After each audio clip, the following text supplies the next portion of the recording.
Hi friends, welcome to Human Biology in Tamil.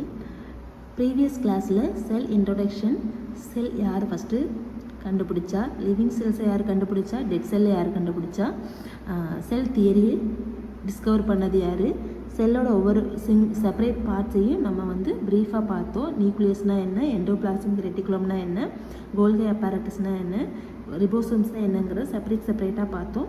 அதோட continuation version தான் mitochondria. Mitochondria அப்படின்னா நம்மளுக்கு ஃபஸ்ட்டு மைண்டில் வர்றது பவர் ஹவுஸ், அதாவது எனர்ஜி சப்ளை பண்ணுற ஒரு சிஸ்டம், அதுதான் மைட்டோகாண்ட்ரியா. இது involved in aerobic respiration, anaerobic respiration கிடையாது, ஏரோபிக் ரெஸ்பிரேஷன். இதில் சிங்கிள் மெம்பரைன் சிஸ்டம் கிடையாது, double membrane system, surrounded by a double membrane system, bound organelle found in most eukaryotic organisms. அதாவது introduction கிளாஸில் 2 type of cells ஒன்று prokaryotic cell, இன்னொன்று eukaryotic செல். Prokaryotic செல்ங்கிறது ஒன்று சிங்கிளாகவே இருக்கும், eukaryotic செல்ங்கிறது தான் டபுள். அப்போ டபுள் மெம்பரைன் சிஸ்டம்னா என்ன, இப்போ இது யூகேரியாட்டிக் ஆர்கானிசம். மைட்டோகாண்ட்ரியா அப்படிங்கிறது யூகேரியாட்டிக் ஆர்கானிசம்ஸ். இது எனர்ஜியை ப்ரொடியூஸ் பண்ணுது. என்ன எனர்ஜியை ப்ரொடியூஸ் பண்ணுது அப்படின்னா ஏடிபி, அடினோசின் ட்ரைபாஸ்பேட்டுங்கிறத ப்ரொடியூஸ் பண்ணுது. சைஸ் ரேஞ்ச் எவ்வளோ இருக்கும் அப்படின்னா 0.5 to 1 மைக்ரோமீட்டர் இன் டயாமீட்டரில் தான் இதோட மைட்டோகாண்ட்ரியாவோட சைஸ் ப்ரெசென்ட் ஆகிருக்கும். இதோட ஃபங்க்ஷன் அப்படின்னா என்னென்னா இட் ப்ரொடியூஸ் ஏடிபி எனர்ஜி. இதோட மெயின் ஃபங்க்ஷன் அப்படின்னா மைட்டோகாண்ட்ரியா அங்கே சொல்லிட்டாலே நமக்கு மைண்டில் ஃபஸ்ட்டு வர்றது ஏடிபி.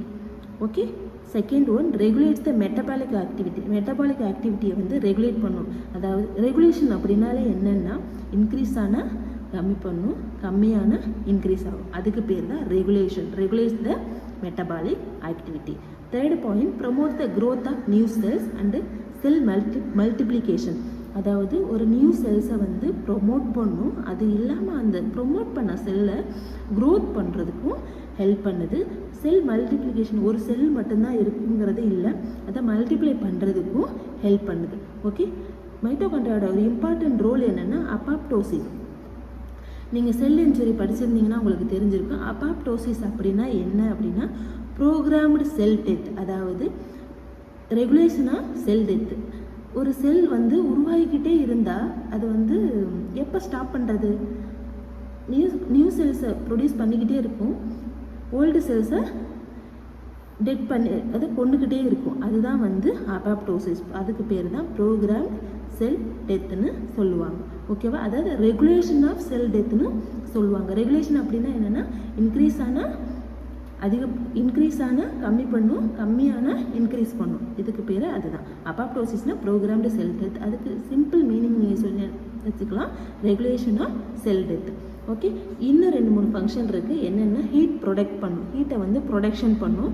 ப்ரொடக்ஷன் அப்படின்னா ப்ரௌன் ஃபேட் செல்ஸில் இருக்கிற மைட்டோகாண்ட்ரியா ஹீட்டை ப்ரொடியூஸ் பண்ணும். அதாவது ப்ரௌன் ஃபேட் செல்ஸ் இருக்குல்ல, அதில் இருக்கிற மைட்டோகாண்ட்ரியா ஹீட்டை ப்ரொடியூஸ் பண்ணிக்கிட்டே இருக்கும், அது ஒரு function. Second one cellular respiration, cellular respiration நடக்கும். ஃபோர்த் ஒன் கால்சியம் ஸ்டோரேஜ் பண்ணும், கால்சியம் ஸ்டோரேஜ் பண்ணும். ஃபிஃப்த் ஒன் ஹார்மோனை சிந்தசிஸ் பண்ணும். இதோட மெயின் ஃபங்க்ஷன்ஸ் இவ்வளோ தான். நெக்ஸ்ட் கிளாஸில் ஒரு நியூ டாப்பிக்கோட மறுபடியும் பார்க்கலாம். Okay, thank you.